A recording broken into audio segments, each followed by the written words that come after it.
In 2006, Volkswagen made a decision in a closed room in Wolfsburg, and 11 million cars worldwide spent the next 9 years quietly running illegal software. Yet the CEO, who received a private briefing on the fraud 2 months before it became public, stepped down with a full pension and has never once faced a courtroom. They knew, and they buried it. So why has no one ever told you exactly who gave the order? Volkswagen was the car company that had figured it out. That was the story: clean diesel. German engineering doing what no one else could, a diesel engine that was efficient, powerful, and clean enough for American roads. They had the awards to prove it. Green Car of the Year, twice. Their TDI engine was winning converts, sales were climbing, and the brand stood for precision and environmental responsibility in the same breath. The first crack appeared not in a courtroom, not in a headline, but in a study commissioned for $50,000 by a clean transportation research group in 2013. Researchers from West Virginia University drove 3 VW diesel cars across the country with portable emissions equipment strapped to the vehicles. What they recorded should not have been possible. 2 of the 3 cars were emitting nitrogen oxide at levels between 15 and 40 times the U.S. legal limit. Not a calibration error, 40 times. They published their findings in May 2014. VW was notified, and VW did what it had learned to do: they explained it away.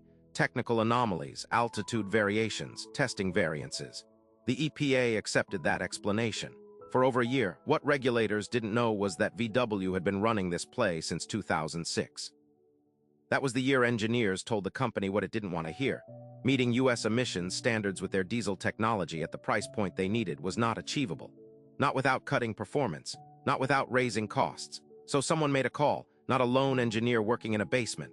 A decision that moved through layers of management and emerged as software, a specific piece of code embedded in the engine control unit of millions of cars.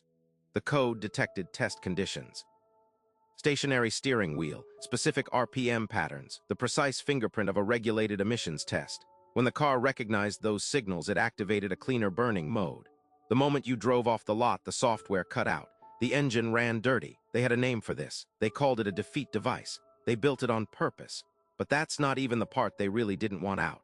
When West Virginia's findings landed with regulators, VW had a playbook ready.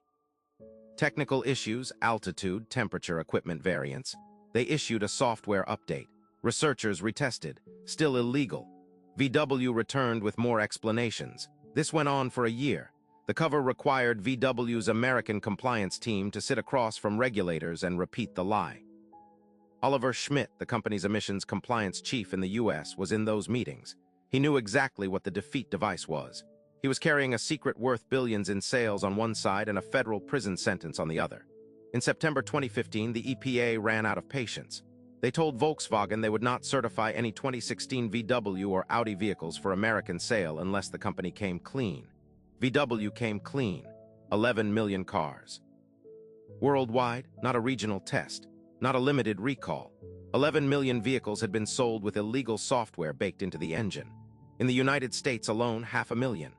The nitrogen oxide those cars pumped into real air, not test booth air, has been linked to respiratory disease, cardiovascular damage, and premature death.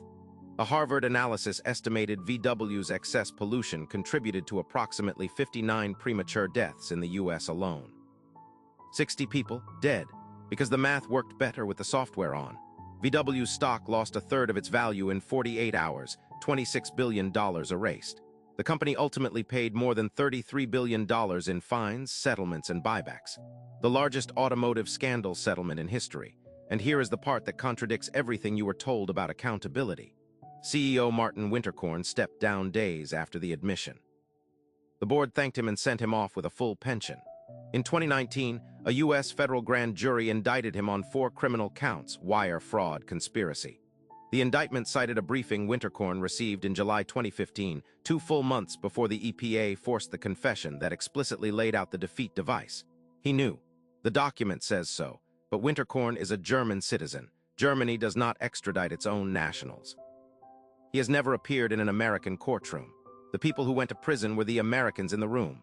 Oliver Schmidt, 7 years. James Liang, a cooperating engineer, 40 months. The executives in Wolfsburg who approved the budget and the strategy flew home to their pensions untouched. The $33 billion came out of the company from shareholders, dealers, and consumers who absorbed higher prices later.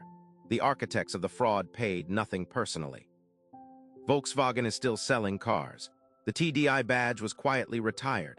The stock recovered, sales rebounded, and every structural condition that made a decade-long fraud possible, the self-certification loophole, the test condition blind spot, the diplomatic wall that shields foreign executives from American criminal courts, is still fully intact. They closed the Volkswagen case. They left the system open, which means the question was never really whether VW got away with it. The question is which company is running a defeat device right now, in which engine, in which market, and how long before a $50,000 university study finds it.